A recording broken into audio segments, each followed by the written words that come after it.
പ്രിയ വിദ്യാർത്ഥികളെ, ഇന്ന് നമ്മൾ പഠിക്കാൻ പോകുന്നത് നോബൽ സമ്മാന ജേതാവായ സെൽമ ലാഗർലോഫ് തന്റെ നോബൽ പ്രസംഗത്തിൽ ഉൾപ്പെടുത്തിയ മനോഹരമായൊരു കഥാഭാഗമാണ്.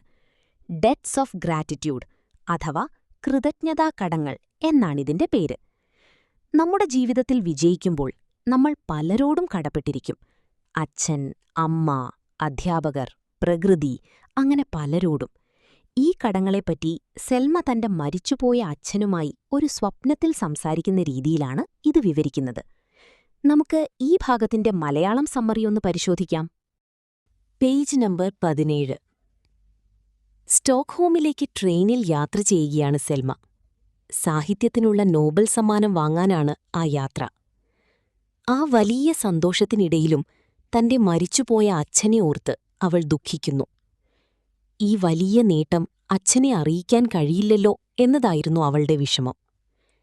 ആ ചിന്തയിൽ അവൾ പതുക്കെ ഒരു സ്വപ്നത്തിലേക്ക് വഴുതി വീഴുന്നു. Page number 18. സ്വപ്നത്തിൽ അവൾ സ്വർഗത്തിൽ തന്റെ അച്ഛനെ കാണുന്നു. പഴയതുപോലെ വരാന്തയിലിരുന്ന് പുസ്തകം വായിക്കുകയാണച്ഛൻ. തന്നെ കണ്ടപ്പോൾ അച്ഛൻ സന്തോഷത്തോടെ സ്വീകരിച്ചു.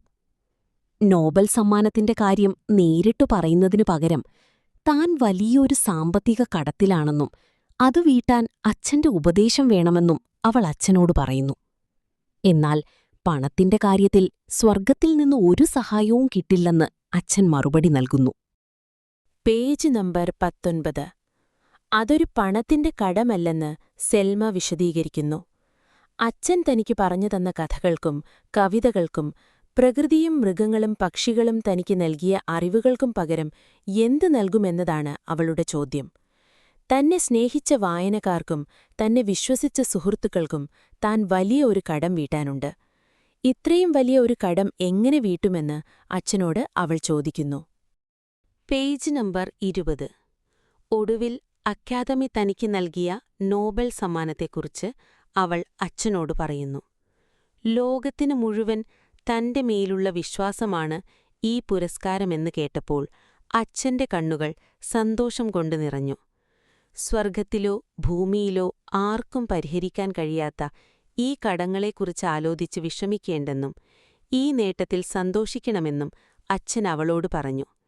ആ വലിയ ആശ്വാസത്തോടെയാണ് അവൾ തന്റെ നോബൽ പ്രസംഗം അവസാനിപ്പിക്കുന്നത്. ഗുണപാഠം: നമ്മുടെ വിജയങ്ങൾ നമുക്ക് മാത്രം അവകാശപ്പെട്ടതല്ല, അത് അനേകം പേരുടെ സ്നേഹത്തിന്റെയും സഹായത്തിന്റെയും ഫലം കൂടിയാണെന്ന് ഈ പാഠം നമ്മെ പഠിപ്പിക്കുന്നു.